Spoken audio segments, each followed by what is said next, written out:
Hello my dear friends, कैसे हैं आप सभी लोग। उम्मीद करता हूं कि आप सभी लोग अपने अपने घरों में इस समय सुरक्षित होंगे और स्वस्थ भी होंगे और साथ में पढ़ाई भी कर रहे होंगे। तो दोस्तों, मैं आज आप लोगों के लिए बहुत ही अच्छे जीके जीएस के क्वेश्चन लेके आया हूं, जो कि भूगोल और अर्थशास्त्र से संबंधित हैं। तो चलिए दोस्तों, आप लोग कापी और पेन लेके बैठ जाइए इस वीडियो को देखने के लिए। इसमें मैं आपको आज 50 क्वेश्चन आपको करने के लिए दे रहा हूँ। टोटल इसमें 50 क्वेश्चन है, तो आप लोग तैयार हो जाइए 50 की 50 क्वेश्चन करने के लिए। मैं हर दिन आपको अलग अलग सेक्टर से अलग अलग आपको क्वेश्चन कराऊंगा दोस्तों। तो चलिए, बिल्कुल हम बिना समय गवाए आपको क्वेश्चन दे रहे हैं। मैं पूरी तरह से अब गायब हो जाऊंगा दोस्तों, और स्क्रीन पे केवल आपके प्रश्न और उसके आंसर होंगे। तो ठीक है दोस्तों, बने रहिए आप हमारे साथ। तो आज का पहला क्वेश्चन स्क्रीन पे देख लीजिए दोस्तों, आ गया है। पहला क्वेश्चन है, सुंदरवन या मैंग्रोव वन इनमें से कहाँ पाए जाते हैं। तो ये आपके सामने 4 ऑप्शन लिखे हुए हैं दोस्तों। तो इस 4 ऑप्शन में जो आंसर होगा घ नंबर का होगा डेल्टाई पश्चिम बंगाल में। ठीक है, इसका आंसर होगा डेल्टाई पश्चिम बंगाल में। सुंदरवन या मैंग्रोव वन कहाँ पाए जाते हैं, डेल्टाई पश्चिम बंगाल में। तो अगला क्वेश्चन है, हीराकुंड बांध निम्नलिखित में से किस नदी पर बनाया गया है। यहाँ 4 ऑप्शन है, तो इसका आंसर आएगा महानदी। हीराकुंड बांध किस नदी पे बनाया गया है, महानदी पे। अगला क्वेश्चन, निम्नलिखित में से कौन सा बांध रावी नदी पर निर्मित है। तो यहाँ पे 4 ऑप्शन है, तो इसका आंसर आएगा रणजीत सागर बांध। ठीक है, जो रणजीत सागर बांध है वो रावी नदी पर निर्मित है। अगला क्वेश्चन है, ताप विद्युत परियोजनाओं के संदर्भ में निम्नलिखित में से कौन सा युग्म सही है। तो यह यहाँ पे जोड़ी दिया हुआ है, अपने को बताना है कि ताप विद्युत परियोजना है, इनमें से कौन सा युग्म सही है। इसका मतलब यह है कि एक युग्म सही है, बाकी 3 गलत हैं। तो देखिए यहाँ पे जो है ये कावास जो है, कावास ताप विद्युत परियोजना जो है गुजरात में है, ये बिल्कुल 100% सही है। ठीक है, बाकी ये जो है गलत है। ठीक है, कावास ताप विद्युत परियोजना गुजरात में। अगला क्वेश्चन है, सल्तोरा पर्वतमाला निम्नलिखित में से कहाँ स्थित है। ऑप्शन आपके सामने दिख रहे हैं। सल्तोरा पर्वतमाला निम्नलिखित में से कहाँ स्थित है दोस्तों। तो इसका आंसर होगा काराकोरम पर्वतमाला के एक अंग के रूप में। ठीक है, ये ग नंबर का इसका आंसर होगा काराकोरम पर्वतमाला के एक अंग के रूप में। चलिए अगला क्वेश्चन देखते हैं। निम्नलिखित में से किसके कारण गुजरात भारत में नमक का सबसे बड़ा उत्पादक है। तो ये आंसर इसका क्या है दोस्तों, क्या लिखा है, निम्नलिखित में से किसके कारण गुजरात जो है भारत में नमक का सबसे बड़ा उत्पादक है। यानी नमक का सबसे बड़ा उत्पादक राज्य है गुजरात, क्यों है भारत में। तो उसका जो आंसर लिखा है दोस्तों, उसके पास विस्तृत शुष्क तट स्थित है। ठीक है, का नंबर का इसका आंसर होगा उसके पास विस्तृत शुष्क तट है। चलिए अगला क्वेश्चन देखिए। अगला क्वेश्चन लिखा है, आंच जनजाति निम्नलिखित में से कहाँ पाई जाती है। आंच जनजाति निम्नलिखित में से कहाँ पाई जाती है। तो इसका आंसर आएगा अंडमान और निकोबार द्वीप समूह। अंडमान निकोबार द्वीप समूह में जो है आंच जनजाति पाई जाती है। अगला क्वेश्चन है, इजराइल किसके साथ अपनी सीमाएं साझा करता है। यहाँ पे ऑप्शन दिए हुए हैं, तो ऑप्शन इसका आंसर आएगा दोस्तों लेबनान, सीरिया, जॉर्डन और मिस्र। लेबनान, सीरिया, जॉर्डन और मिस्र का नंबर का इसका आंसर है। ठीक है, अगला क्वेश्चन है, विक्टोरिया जलप्रपात किस नदी पर है। विक्टोरिया जलप्रपात जैम्बेजी नदी पर स्थित है। ये नदियों का नाम है, तो जैम्बेजी, घ नंबर का इसका आंसर है जैम्बेजी नदी। विक्टोरिया जलप्रपात जैम्बेजी नदी पर स्थित है। निम्नलिखित में से कहाँ ज्वालामुखी उद्गार नहीं होते हैं। किस सागर में ज्वालामुखी उद्गार नहीं होता है दोस्तों? 4 सागर हैं यहाँ पे। तो बाल्टिक सागर में ज्वालामुखी उद्गार नहीं होते हैं। चलिए अगला क्वेश्चन है, निम्नलिखित में से कौन सा तारा पृथ्वी के सर्वाधिक समीप स्थित है? यानी यहाँ 4 तारे दिए हुए हैं, है ना, इनमें से कौन सा पृथ्वी के सबसे पास में स्थित है? तो आपको समझना होगा दोस्तों, जो यहाँ पे एक ऑप्शन दिया सूर्य, तो आप गलती से यहाँ दूसरा तारा मार के जाएंगे या तो इनमें से कोई नहीं करके जाएंगे, जबकि सूर्य भी एक तारा है, इस बात को ध्यान रखिएगा। तो सूर्य पृथ्वी के बहुत निकट है। चलिए अगला क्वेश्चन है, केंद्रीय सांख्यिकी संगठन की स्थापना कब की गई? केंद्रीय सांख्यिकी संगठन की स्थापना, देखिए यहाँ ऑप्शन लिखा हुआ है तो उसका आंसर आएगा का। 2 मई 1951, 2 मई 1951 को केंद्रीय सांख्यिकी संगठन की स्थापना की गई थी। ठीक है, अगला क्वेश्चन है, वर्तमान में भारत में राष्ट्रीय आय की गणना वर्ष क्या है? अभी वर्तमान में जो भारत में जो राष्ट्रीय आय की जो गणना होती है तो वो अभी क्या है दोस्तों? यहाँ वर्ष दिया हुआ है तो 2011-12 है ना, 2011-12 को जो है राष्ट्रीय आय की गणना वर्ष माना गया है ना, राष्ट्रीय आय का गणना वर्ष माना गया है 2011-12। चलिए अगला क्वेश्चन देखिए, भारत में पंचवर्षीय योजनाएं किस देश से प्रेरित हैं? यानी भारत में जो पंचवर्षीय योजनाएं चलती हैं, है ना, वो किस देश से ली गई थी? तो ये एक संविधान से संबंधित क्वेश्चन है ना। यहाँ ऑप्शन लिखा हुआ है, ऑप्शन लिखे हैं 4, तो उसका आंसर जाएगा रूस। हमने जो पंचवर्षीय योजनाएं ली थी वो रूस से हमने लिए थे। अगला क्वेश्चन है, बंध अर्थव्यवस्था का क्या अर्थ होता है? बंध अर्थव्यवस्था का अर्थ होता है दोस्तों, तो यहाँ पे आप देख रहे होंगे, यहाँ पे आपके जो आंसर ऑप्शन दिए हुए हैं, है ना, हाँ ऑप्शन दिए हुए हैं, इनमें से आपको आंसर बताना है। इसका आंसर होगा दोस्तों का नंबर का होगा, आयात और निर्यात दोनों बंद अगर हो गया है तो यह बंध अर्थव्यवस्था कहलाती है। अगला क्वेश्चन है, बांचू समिति किससे संबंधित है? बांचू समिति का संबंध किससे है पूछा है। यहाँ पे ऑप्शन दिया हुआ दोस्तों, देखिए, प्रत्यक्ष कर जांच से संबंधित है बांचू समिति, है ना। चलिए अगला क्वेश्चन देखिए, ग्रेशम का नियम किससे संबंधित है? तो यहाँ बोला है ग्रेशम का नियम बताना है भी किससे संबंधित है, ऑप्शन दिए हुए हैं, तो आंसर आएगा मुद्रा के प्रचलन से। ग्रेशम का नियम किससे संबंधित है? मुद्रा के प्रचलन से। चलिए अगला क्वेश्चन देखिए, मुद्रा आपूर्ति की सबसे तरल माप क्या होती है? यहाँ पे माप दी हुई है, तो मुद्रा आपूर्ति की सबसे तरल माप बताना है, तो देखो यहाँ पे लिखा है M2, M1, M3, M4, तो इसका आंसर आएगा M1। ठीक है, खा नंबर का, मुद्रा आपूर्ति की सबसे तरल माप होती है M1। ठीक है, अगला क्वेश्चन देखिए, दूसरी बार 6 अन्य व्यापारिक बैंकों का राष्ट्रीयकरण कब किया गया? दोस्तों 15 अप्रैल 1980 को किया गया था। ठीक है, इसका आंसर का नंबर का है। अगला क्वेश्चन है, प्रथम तेरता ATM कहाँ स्थापित किया गया है? अभी हमारे भारत में देखिए प्रथम तेरता हुआ जो ATM है वो सबसे पहले किया गया है केरल में। ठीक, आगे बढ़ते हैं, भारतीय औद्योगिक विकास बैंक की स्थापना कब की गई? सुनिए, भारतीय औद्योगिक विकास बैंक की स्थापना 1964 में की गई थी। अगला क्वेश्चन है, किस महाद्वीप में एक भी मरुस्थल नहीं है? यहाँ 4 महाद्वीप है दोस्तों, तो इसमें से यूरोप महाद्वीप जो है यहाँ पे एक भी आपको रेगिस्तान या रेतीली जगह आपको नहीं मिलेगी, किसी भी प्रकार का आपको मरुस्थल यहाँ पे नहीं मिलेगा। कहाँ पे? यूरोप में। ठीक, अगला क्वेश्चन है, बरनामा किस देश की समाचार एजेंसी है?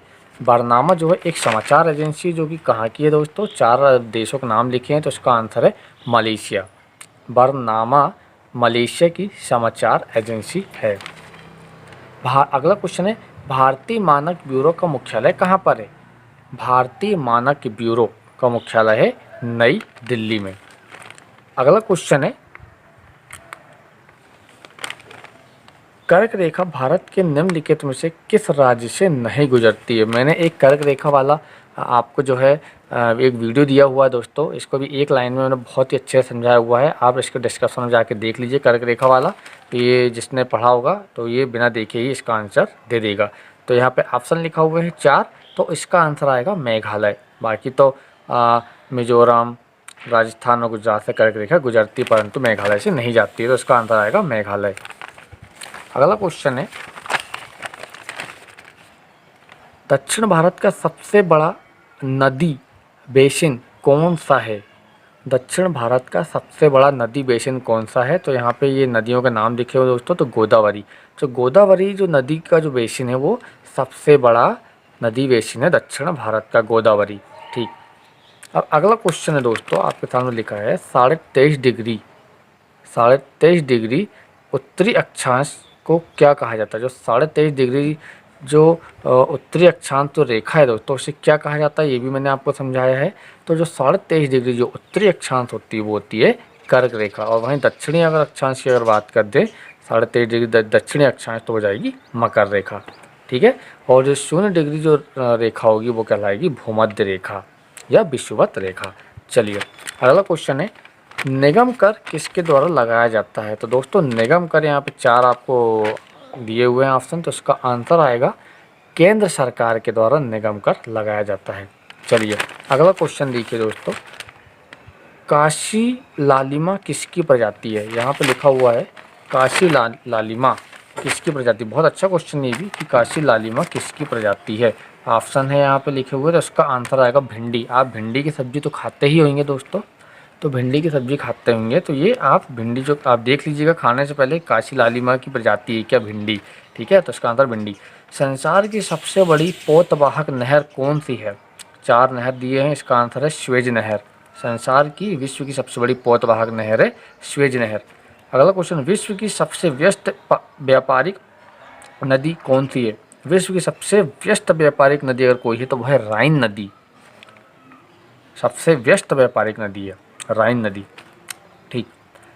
विश्व व्यापार संगठन का गठन कब हुआ था? यानी WTO वर्ल्ड ट्रेड ऑर्गेनाइजेशन का गठन कब हुआ था? 1995 में। ठीक है, 1995 में हुआ था विश्व व्यापार संगठन का गठन। अगला क्वेश्चन है, ओजोन परत कहाँ स्थित है? ओजोन परत जो है किस मंडल में स्थित है आपको बताना है। ओजोन परत समताप मंडल में स्थित है। चलिए अगला क्वेश्चन, हरा प्रकाश कौन सा ग्रह उत्सर्जित करता है? हरा प्रकाश जो है वरुण ग्रह करता है। वरुण या इसे क्या बोल सकते हैं, नेपच्यून है ना, नेपच्यून वरुण का नेचर मैंने आपको बताया था। हरा प्रकाश जो है उत्सर्जित करता है वरुण ग्रह। चलिए वरुण या नेपच्यून। कर्क रेखा व मकर रेखा के क्षेत्र को क्या कहा जाता है? कर्क रेखा और जो मकर रेखा का जो क्षेत्र होता है, यहाँ आंसर दीजिए, ऑप्शन दिया, इसका आंसर हो जाएगा उष्णकटिबंध। ठीक है, उष्णकटिबंध क्षेत्र कहा जाता है, उष्णकटिबंध क्षेत्र कहा जाता है, का नंबर इसका आंसर आएगा। चलिए अगला क्वेश्चन है, पृथ्वी का भूमध्य व्यास कितना है? पृथ्वी का भूमध्य व्यास कितना है? तो पृथ्वी का भूमध्य व्यास है 12,756 किलोमीटर। यहाँ ऑप्शन दिया हुआ है दोस्तों, तो इसका आंसर आ जाएगा 12,756 किलोमीटर।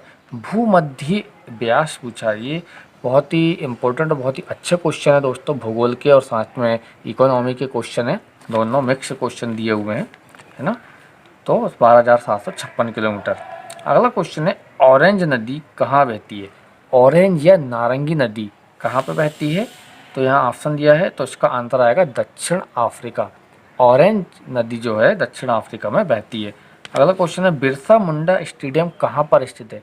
बिरसा मुंडा स्टेडियम जो है ये कहाँ पर स्थित है दोस्तों? बिरसा मुंडा स्टेडियम जो है ये स्थित है रांची में, झारखंड की राजधानी रांची में बिरसा मुंडा स्टेडियम स्थित है। चलिए अगला क्वेश्चन है, डलमा वन्य जीव अभ्यारण्य, डलमा वन्य जीव अभ्यारण्य कहाँ स्थित है? तो इसका आंसर आएगा झारखंड, झारखंड में डलमा वन्य जीव अभ्यारण्य स्थित है। अगला क्वेश्चन है, एशियन डेवलपमेंट बैंक का मुख्यालय कहाँ? एशियन डेवलपमेंट बैंक मतलब एशियन डेवलपमेंट बैंक मतलब ADB का जो मुख्यालय दोस्तों कहाँ पर है? मनीला में स्थित है। मनीला, फिलीपींस की राजधानी मनीला। अगला क्वेश्चन है दोस्तों, गोविंद निम्नलिखित में से किसकी प्रजाति है। यहाँ धान, आलू, गेहूँ, बाजरा लिखा है, तो गोविंद जो है धान की एक प्रजाति। अगर आप किसान हैं तो आप ज़रूर बता देंगे कि गोविंद किसकी प्रजाति है। गोविंद एक धान की प्रजाति है। अगला क्वेश्चन है, ग्रेनाइट सिटी के रूप में किसे जाना जाता है। ग्रेनाइट सिटी के रूप में जो है, यहाँ ऑप्शन लिखा हुआ है, ग्रेनाइट सिटी के रूप में एवर्डीन को जाना जाता है। ग्रेनाइट सिटी के रूप में एवर्डीन को जाना जाता है। अगला क्वेश्चन है, जनसंख्या का लघु विभाजन वर्ष किसे कहा जाता है। जनसंख्या का लघु विभाजन वर्ष जो है 1921 को कहा जाता है। लघु विभाजन वर्ष, देखिए यहाँ पे लिखा हुआ है जनसंख्या का लघु विभाजन वर्ष। देखिए यहाँ पे दो क्वेश्चन बनते हैं जो कि ना बहुत ही घुमा के दिया हुआ है क्वेश्चन। एक क्वेश्चन आता है कि जनसंख्या का विभाजन वर्ष किसे कहा जाता है, तो इसका आंसर आएगा 1921। अगर न लघु हटा दिया तो इसका आंसर आएगा 1921, और यदि जनसंख्या का लघु विभाजन वर्ष अगर कह दिया तो इसका आंसर आएगा 1951। ठीक है, 1951 बिल्कुल। बहुत आईएमपी क्वेश्चन और बहुत ही इंपॉर्टेंट क्वेश्चन है, लघु से आप लोग कन्फ्यूज हो जाएंगे। चलिए अगला क्वेश्चन है, बादल कहाँ अवतरित होते हैं, यानी बादल किस मंडल में अवतरित होते हैं दोस्तों, तो बादल होते हैं क्षोभ मंडल में। चलिए अगला क्वेश्चन है, केंद्रीय राष्ट्रीय पादप संग्रहालय कहाँ स्थित है। केंद्रीय राष्ट्रीय पादप संग्रहालय कहाँ स्थित है, ये है कोलकाता में, पश्चिम बंगाल की राजधानी में। चलिए अगला क्वेश्चन है, अंडमान द्वीप के सर्वाधिक निकट, अंडमान द्वीप के सर्वाधिक निकट कौन सा देश स्थित है। तो दोस्तों यहाँ पे देखिए आपको आंसर नहीं दिख रहा होगा, 4 ऑप्शन है, तो इसका जो आंसर होगा दोस्तों वो होगा म्यांमार, क्योंकि म्यांमार जो अंडमान निकोबार द्वीप समूह के सबसे निकट स्थित है।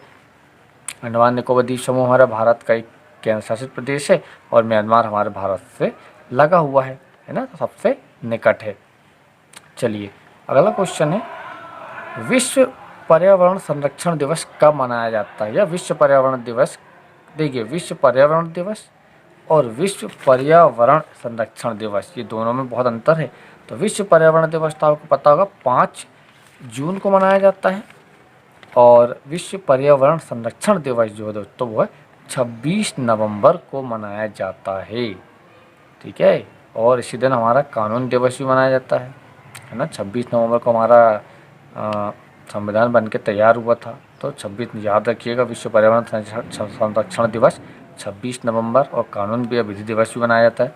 चलिए अगला क्वेश्चन है, गोपीनाथ सागर तट किस राज्य में स्थित है। गोपीनाथ सागर तट जो है ये गुजरात में स्थित है। ठीक है, गोपीनाथ सागर तट जो है गुजरात में स्थित है।